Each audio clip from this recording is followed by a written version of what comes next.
Sin dhageessan hundumtu lafa kanarratti sagaleen bara baraan jiraatu sagalee waaqayyo qofa, sagaleen bara baraan hojjetu sagalee waaqayyo qofa. Iddoo kanatti sagalee waaqayyo kan inni dubbatu sagalee waaqayyo jiraataadha. Maalan jedhe? Dubbii waaqayyo maalidha? Maal jettan? Dubbii waaqayyo jedha. Afaan Oromoon wangeela kanaa yookiin gara Booranaatti immoo Ogni waaqayyo jiraataadha. Inni kun karaa kamiyyuu kan inni dubbisu dubbii waaqayyo dubbatu sun baruma baraan maalidha? Jiraataadha. Jiraataadha inni jedhu kun namni bara baraan lafa kanarra hin jiraatu. Jireenyi namaa bara baraan mootummaa waaqaati. Haa ta'u malee lafa kanarratti dubbii waaqayyo kun kan barri irra darbu miti. Yeroo hundumaa dubbii waaqayyo lafa dubbatamutti hojiin in hojjetama jechuudha. Lafa dubbii waaqayyo dubbatamutti eebbi jira.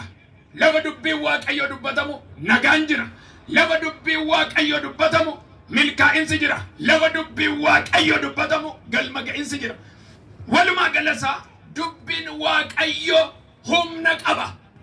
Namni kan bara kana jalaa bade maali yoo jettan dubbii waaqayyo dhaga'uu dadhabuu otoo hin taane humna dubbii waaqayyo sana amanuu dadhabuudha.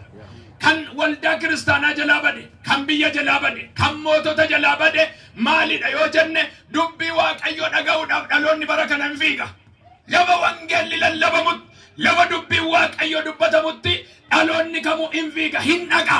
Garuu jijjiirama namarratti fiduu kan dadhabe dhaga'uu otoo hin taane humna sagalee waaqayyo amanuu dhabuudha. Eenyuna dhagaa?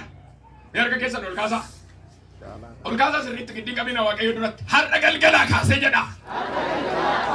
Sagalee waaqayyo jedha. Sagalee waaqayyo mana koo irratti jedha. Jireenya koo irratti jedha. Hojii hojjeta jedha.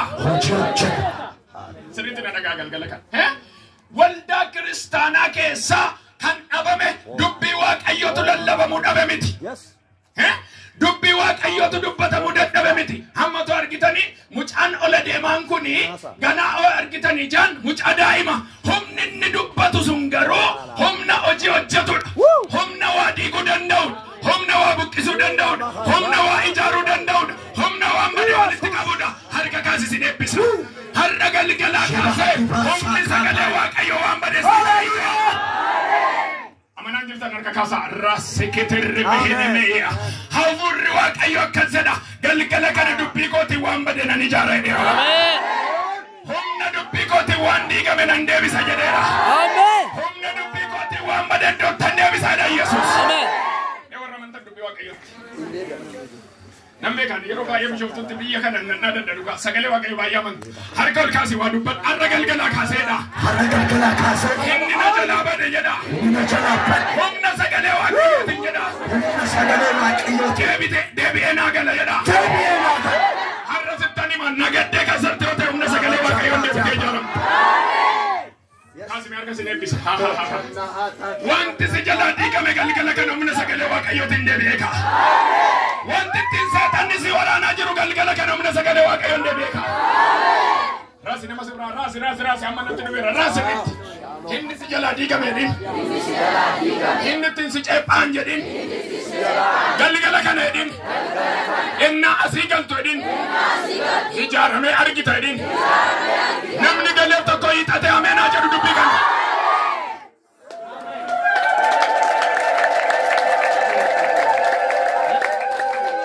Ila dhaggeeffadha. Dubbii waaqayyo beekuu fi dhaga'uu fi amanuun garaagara. Macaafni qulqulluu dubbii waaqayyo yeroo dhageenyu itti xiyyeeffannee akka nuti dhageenyu barbaada. Macaafni kun dubbii waaqayyo kan adda isa godhu kutaa tokkotti nan tuqa gana. Yesuus Kiristoos dubbii kanaa aaboodhaan barsiisaa turedha. Barsiisatti yoo argitan warri Fariisota immoo kitaaba kana hiikaniitu gadi guuranii barsiisu. Garuu kan nama dhibu keessaa kan isaanii isaan keessatti liqinfameetu hin akkamitti barsiisaa jedhu. Erga kaasee waan sitti dubbadha. Har'aa kaasee dubbiin arraba keetii waa hojjechuu jalqaba. Maalo dafaa itti deebitu sabira. Har'aa kaasee wanta dubbattu waa ijaaruu jalqaba. wanta dubbatu waa buqqisuu jalli qaba. Har'aa kaasee wanta dubbatu waa huumuu jalli qaba. Madaka problem. Timi ati nama dhimma baasuu dheedhi. Ofiin tuffatiin jedhi. Arraba kee Waaqayyo kabajeeradhaani. Mee warra amantan har'a galgala ennaa galtan waan sin rakkisu sana daaraa gootu galtan. Ergaan dubbachaan harka kaas gara koo. Waggaa ja'a waggaa torba keessaayyuu as ennaan ta'a ofirri qulqulluu waan atti isa sammuu kee waraanu arraba keetii irraa bahee waa waraanu. Nan dubbadha sitti asii galtee waa waraantan jechaadha. Kiristaana jechuun hinni jalli qabaa kan isarraa eegamu aaboo sagalee Waaqayyo amanu hin hojjeta. Maal godha? Maal godha? Yeroo kam? Yeroo hunduma. Keessaayyuu waa tokkoon cimsee sinitti himuu barbaada. Gaafa gadditanis gaafa gammaddanis. Gaafa firri sin bira jirus gaafa firri sin bira hin jirres. Gaafa haalli sin gatus gaafa haalli ol sin kaasus. Umni sagalee Waaqayyo akkuma jirutti. Ameen. Ameen. Har'a galgala ergaa kan biraa immoo kan hin dubbadhu namni sin gatuu danda'a. Namni sin dagachuu danda'a. Ollaanumti sin dagachuu danda'a. Namni sin laattanii fi guddistan sin dagachuu danda'a. Inni kun garuu baroota keessatti lafaa si kaasa. Kan naman ganne sagalee Waaqayyo humna ittiin daaraa keessaa nama kaasuu qaba. Ni al tokko waan yaadadhaa macaafa Saamu'eel isaa boqonnaa lammataa keessatti dhaqaati isa dura. Waaqayyo yeroo dheeraa jecha quufteetti waan gurguddaan ishiidhaan jedhameera lakki callisaa. Hannan beeka guyyaan ni naa dhufu cal jedhaa innaan maalumaaf na tuttuqtu cal jedhaa ani sin faana haasaan qabu cal jedhaa. Eeliin fa mana qulqullummaa dura kan teessan cal jedhaa ani nan beeka dubbate akka inni waa godhu nan eega cal jedhaa biruma dabarti. Ati machooftuu dennaan lakki ijoollee ani hin falmadhu inni naa dubbatu jira. Callifteetu matoo darbaa deemteetu guyyaa tokko Waaqayyo ishee yaadate. Maali jennaan amma dabareen kanaan naati jedhe Waaqayyo. Bara keessaa Waaqayyo bara siif haa kennu. Bara keessaa Waaqayyo bara siif haa kennu. Guyyaa keessaa Waaqayyo guyyaa siif haa kennu. Ani nan dubbadha guyyaan ati lafaa kaatu tokko siif haa dhufu ameen jedhu. Galmee dubbisuutti kan akka Waaqayyo hin jiru. Isheetu nagama. Galmee dubbisuutti. Meerti maa misiri. Itti maa kan haa baru namni. Warri manatti gungumtaan har'a ajandaa keessan hin tarsaasa. Itti misiri. Galmee yaadachuutti jedhaani. Kan akka Waaqayyo hin jiru jedhaani. Waaqayyo jedhaani. Raawwate jedhaani. Iddoo dhiphattu sanatti sin dhiisu jedhaani. Ameen. Dubbatee xaxaa sirraa diiga. Dubbatee ijaarsa sirraa bittimsa. Hallelujah. Mee amma maaf achi dhaqxe wanaan jetta? Haannaan cal jetteetu isa eegditu. Cal jettee.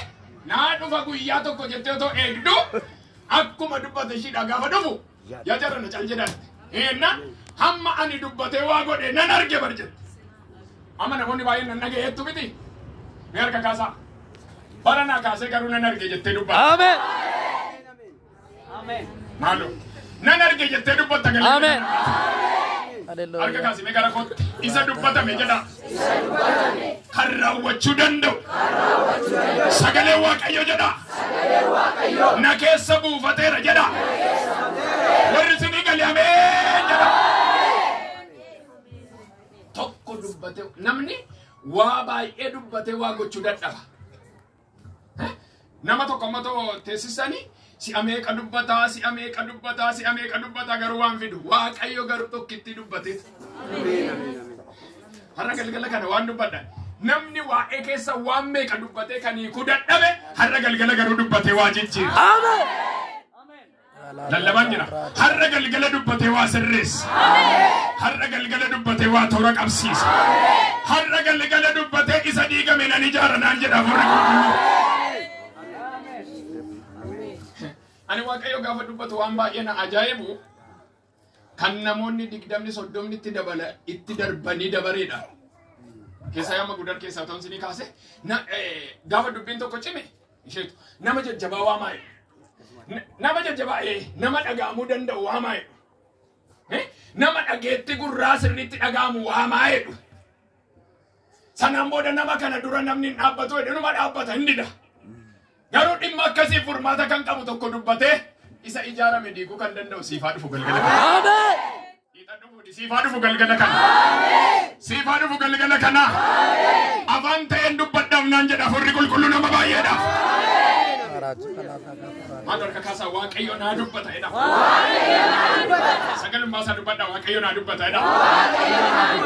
Ittuma dabala waaqayyo naa dubbata jedha. Ameen ameen ameen. Inni jalqabaa sagalee waaqayyo yeroo dhageenyu maal baruu qabna? Akka inni humna qabu beekuu qabna. Maal? Waan sitti ijaarametti gaafa dhageessu humna akka inni qabu barteetta taanaan waan dura kee jiru akka inni diiguu danda'u. Akka inni kuffisuu danda'u. Akka inni si dura jigsuu danda'u. Zakariyaas 4 jaarrata akkas jedha humnaaf aangoodhaan miti. Ameen. Maal? Humnaafi? Jedheetu torba irratti gaafa dhaqxan ati tulluu fira qabeessa nana. Garbicha koo Zarubaabel duratti lafa daldala miidiyaa koonaan garga kaasime. Umurii lakkoofte hundumaatti wanti si dura dhaabbate har'a galgala kana nan dubbadha humna sagalee waaqayyoon daaraa sa'eera si. Maaloo akkamitti jedhamni tokko tokko tulluu isa gurgurratti masee qoyasi. Akkasiin jedha waaqayyo waggaa dheeraa si dura taa'e galgala kana garuu nan jigsa jedha Yesuus. Galgala kana si duraan diiga jedha Yesuus. Galgala kana si duraan bittinsa jedha Yesuus. Harka kee kaasi diigameera na duraa jedha. Dubbadha aboodhaan. Dubbadha mayyuu cimsiiti.